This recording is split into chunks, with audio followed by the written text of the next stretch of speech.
Welcome to another session of the Spatial Statistics and Spatial Econometrics course that's being taught by Dr. Gaurav Arora. My name is Saif, and what I will work with you today is on some practical aspects of this course. Specifically, I will start introducing you to the programming language and the programming environment that we're going to be using in this course to do our practical work with data.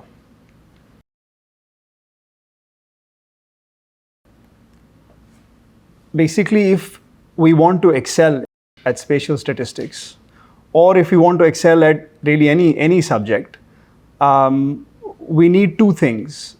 First, we need a firm and clear and precise understanding of concepts, principles, and theory. And this is obtained by listening carefully to lectures and questioning the material that you receive, and then reflecting on your own. And another really important thing for understanding is to what my teachers call putting pen to paper. So actually doing written work on your own, solving the proofs, the exercises, and doing different versions of them. This is what refines your understanding of the material, of the theoretical material, which you've been exploring with Dr. Gaurav. But there is a second aspect to excellence, which is skill-based. And this is specifically true in courses like this, where there is a computational element. And by skills, what I mean is that you are able to apply your understanding to a variety of real-world problems and real-world data. The amount of data that's available out there today in the public domain regarding all kinds of phenomenon and processes is increasing day by day, and this is a great opportunity to develop the right skills. And specifically for spatial statistics, the way to develop the skill is by working with this data and actually doing something, trying to solve some real problem or answer some specific question using code and software, and trying and failing. So skill-based development is a little different from developing understanding in the sense that you actually have to do stuff, try and fail as early as possible. Because anytime you do anything new, you're going to have failure. And in coding and programming, it's better to just get the failure out of the way right away. And it's okay to fail, it's encouraged to fail. And while working things out on paper is important for skills as well, what's really important is that you actually put your fingers to the keyboard and try stuff out. The best way is to try stuff out. Skill development is not so much, of course it is about thinking, but the emphasis is on trying and doing. And we will work with, if you can achieve excellence in both of these things, then it aids you in two ways. It helps with growth. It opens up new career opportunities for jobs, employment, and new opportunities for higher studies and research. And specifically for this course, where we are exploring spatial statistics and econometrics, it can also help with personal fulfillment and understanding of the world. I'm sure a lot of you are interested in socioeconomic problems of wealth inequality, environmental problems. For example, we'll be looking at groundwater depletion in this course. There's air pollution, whole host of environmental problems. There are financial problems with depressions, recessions that affect real people and real lives every single day. And of course, all of you are familiar with the problems that we have with the pandemic. And what underlies all of these problems is spatial relationships and spatial patterns. And if you can develop the understanding and the skill needed to address these problems, you have the opportunity to make real good social impact. And that's personally very fulfilling. And we hope that we can help you and explore with you the kind of things you need to do in order to develop these skills. So I will be working with you on practical sessions, on tutorials where we'll actually be doing stuff, trying, failing, and trying again. So concretely, what will we actually learn in these sessions? What are you going to learn? Broadly, you'll learn two things. Well, you will learn how to program using a programming language that is called R. It's just a one-letter name. It's called R. It's a very popular programming language, and I'll tell you about why it's popular. And this programming language provides a whole host of tools for spatial statistics. And related to this is a software called RStudio. So we'll be using R and RStudio for our programming tasks. And the second component of the practical sessions is the ability to download, explore, and find data, the data that you need. So you will see some examples. I mean, this is not the emphasis of the practical sessions. The practical sessions are really aimed at helping you use R to do spatial stats. But of course, you need data to do that. So you will see examples of real world data. And I'll also show you how to download this data from public government portals and how to bring it into R and then work with it to answer your research questions. So I just want to start with a very brief discussion of what R actually is. Some of you may be very familiar because it's a popular programming language. But for those of you that are not, we'll start from the beginning. So what is R? R is a free software environment for statistical computing and graphics. That's sort of the official definition from their own webpage. And you'll notice that it's free, so it doesn't cost you anything to use it.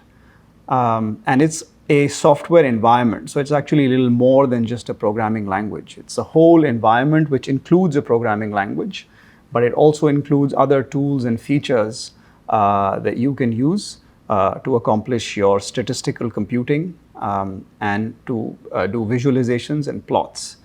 R has grown actually beyond statistical computing and graphics into many other areas, but really those are the key thrusts of R. So R is available as free software, and it is licensed under the GNU General Public License, which means that it doesn't cost anything to use, and you can also download the source code from the public website. So it's free and open source. And that makes it very attractive because if you have the inclination and the technical skill to do so, you can download the base source code of R and make changes on your own. So really it affords really a large amount of transparency. And it provides functionality for very easy data manipulation. So you can manipulate a variety of different kinds of data, tabular data, raster data, satellite data, all kinds of data. It has functionality for you to manipulate it and do calculations and then visualize it into plots and figures. But one really sort of very important feature of R is that it's not static. It's not just something that somebody wrote and that's all it is. It can be extended. The functionality of R can be extended using something called packages. So if I care about spatial statistics and spatial econometrics, the core R distribution may not have, it may not have the functions that I need because spatial statistics is a kind of specialized field. So what I can do is I can write an extension package that people can then load into R and then use the functions that I've provided in my package. And we will use such packages. So the fact that R can be extended is one of the main reasons why it's so popular, because over the years people have written a whole range of packages to extend its functionality beyond just data science. And as is expected, there is heavy adoption in the industry and in academics. So I've just given you a kind of figure on the right here, and this figure is showing you the popular data science software, and how they're measuring the popularity is that they went to the website indeed.com and they looked at all of the data science jobs that were posted on Indeed.com in June, on some day, 19th June 2017. So all of the jobs that were posted under data science on one day. And then they looked at the skill sets that people were asking for those in the job descriptions. And in those skill sets, they found that R was number 5. It was the 5th most desired skill set on Indeed.com. Really, if you look at the top 5, Python, SQL, Java, Amazon, ML, R, and C++, etc. For statistics, you really only have Amazon, ML, and R. Like those are the two. The two Python and Java are more general purpose. And Python does statistical computing as well. Of course, it's the most popular language. But SQL and R are kind of different. So R is amongst the top most desired skills in data science. So this is just to show you that if you can develop this skill, your employability is expected to rise and to increase in value.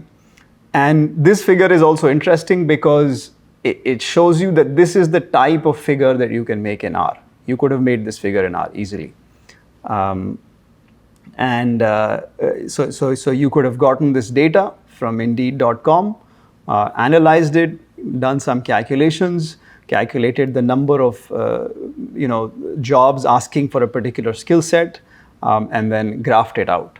So this figure really helps us to understand the demand for skills in the data science industry. And these are the kinds of plots and figures that we will make using R, of course, for our spatial statistics tasks. Okay. So before we start using R, we have to set up our computer to be able to use it. And I will show you how to do that in this first session. Our goal is basically to just set up our computer to start programming with R. And for this, you need to do basically 3 things. So I will show you the installation procedure for Windows. But as I've noted here in point number 4, R is also supported on Unix platforms and Mac OS. So it's a cross-platform software.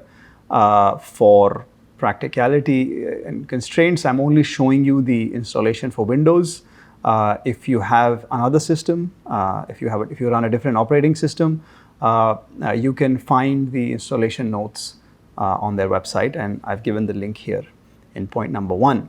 So we'll go through this procedure. We will install the core R distribution. This is the main R engine. And then we will install RStudio. So RStudio is something called an integrated development environment for R. And I'll tell you why it's called an integrated development environment. For brevity, what I'll say right now is that we're installing this because it makes your job much easier. It makes it easier to use R. You don't strictly need this, but it makes your job a lot easier. And I will be using it for the rest of this course. So I do encourage you to install this on your system as well. And then once we've done that, today we will actually use our first R command. We will use a command called install.packages to install a spatial statistics package. And any R commands or keywords, anything that is recognized by R as a function or a keyword, I will use a different font for. So I will use this blue font. So whenever you see a slide and you see this, then you should know that that's an R specific keyword. So let's go through this procedure. So the first step is we will install the core R distribution, which is available from this page here. And this is the main, the full name of R is the R Project for Statistical Computing. And the website is r-project.org. And this is the main, the homepage. Feel free to explore it. So you can download R using this link. So I already have it downloaded. And then this is the website for RStudio, rstudio.com. And then RStudio IDE, which is Integrated Development Environment. You can get many different versions. So there's the free version, and then there's a bunch of paid versions. You basically just need the free for this course. You just need the free version.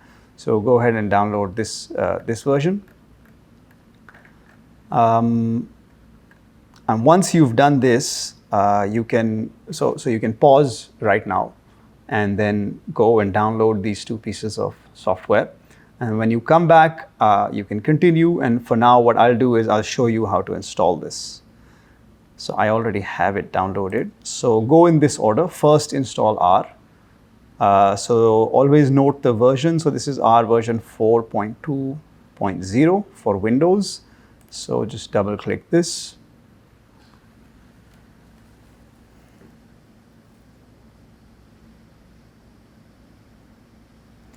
And you can select different languages here. I'm just going to leave it at English. And then this is the GNU General Public License. So you can go past that. And then it installs it in program files. I'm going to leave it at that. If you prefer a different directory, then you can browse to that directory here. I would just leave those. It takes about 166 megabytes of space, which is all right by me. No,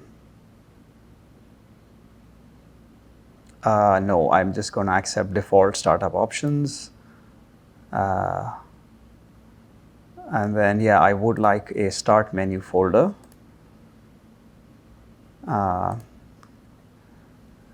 it's going to go ahead and complete the installation here.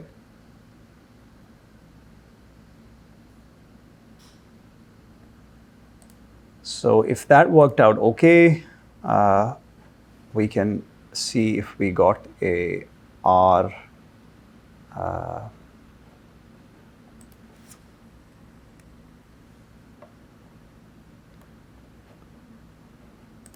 So we can go ahead and install RStudio.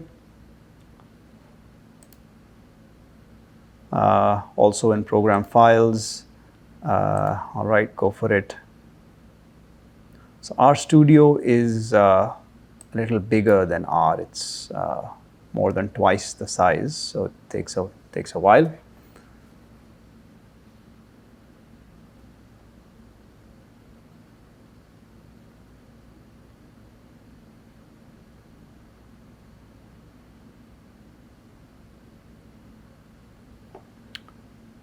Okay. So now that I've installed that, we can try and start RStudio. So once you've installed both R and RStudio, then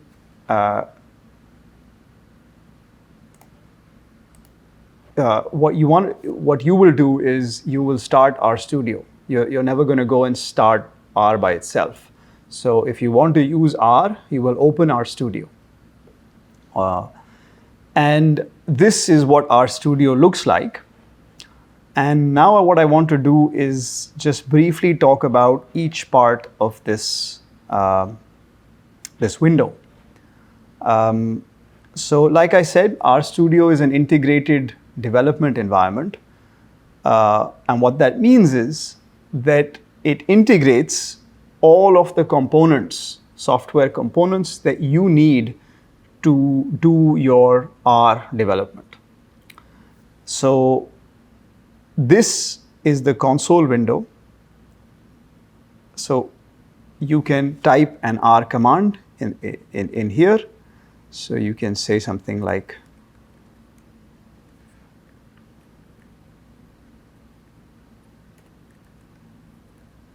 you can print something and it prints the output right away. And a console window is basically, if you're familiar with MS-DOS or Linux, it allows you to type commands and see the results right away. So this is the console window here. And then on the right, you have something called an environment window, in which you will see all of the data and the variables that you have loaded in your project. On the bottom right, you have a file explorer, which is basically like Windows Explorer within the R environment, where you can browse through all your files and you can see the files that you want to load and open those. The plots window is if you plot something, if you write some code to show a figure or some visual, then R will allow you to preview that visual in this window. Then the packages tab will tell you all of the packages that you have currently installed in R. So remember that packages are pieces of software that are written to extend the R functionality. Remember we spoke about this. And then you can ask for help. R has a fully featured manual and help window. And then there are a whole host of other features. For example, you can open a new R script right here, and then you can start typing your code, hello R, in here, and then you can save this as an R file.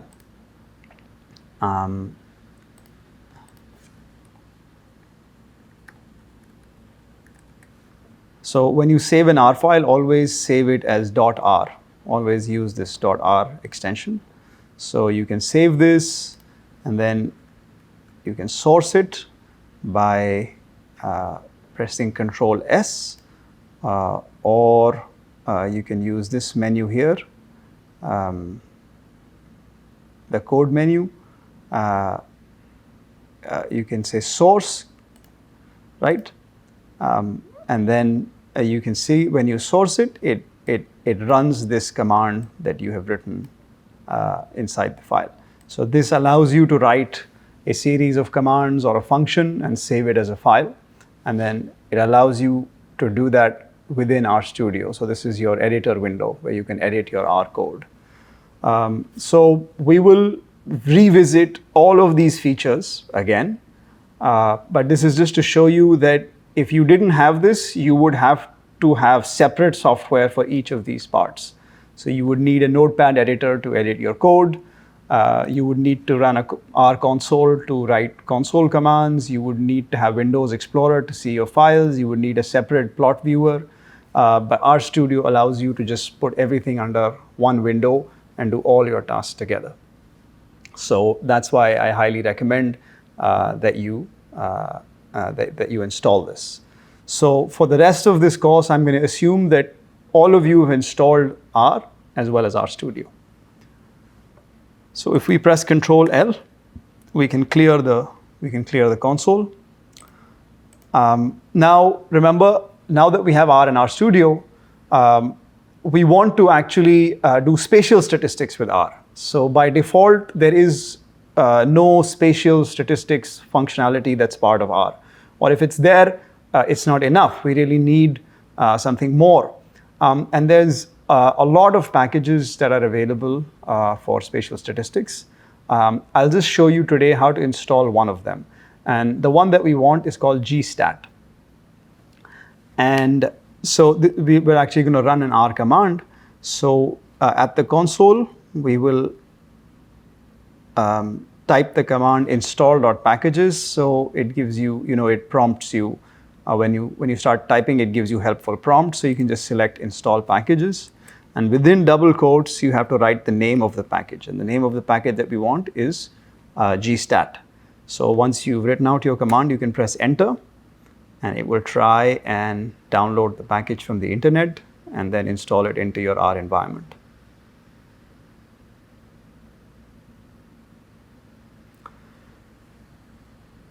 So that happened successfully. So now we have the package GStat We can try and look for it in the packages. Yeah, so now we have the package gstat. We can click on this, and then this is the help files specifically for the gstat package. So don't worry, these are not going to mean much to you right now. But just to show you that if you click on the package name, it takes you to the page, the help page for that package, and shows you the help files. And you can click on the function names and look at the help.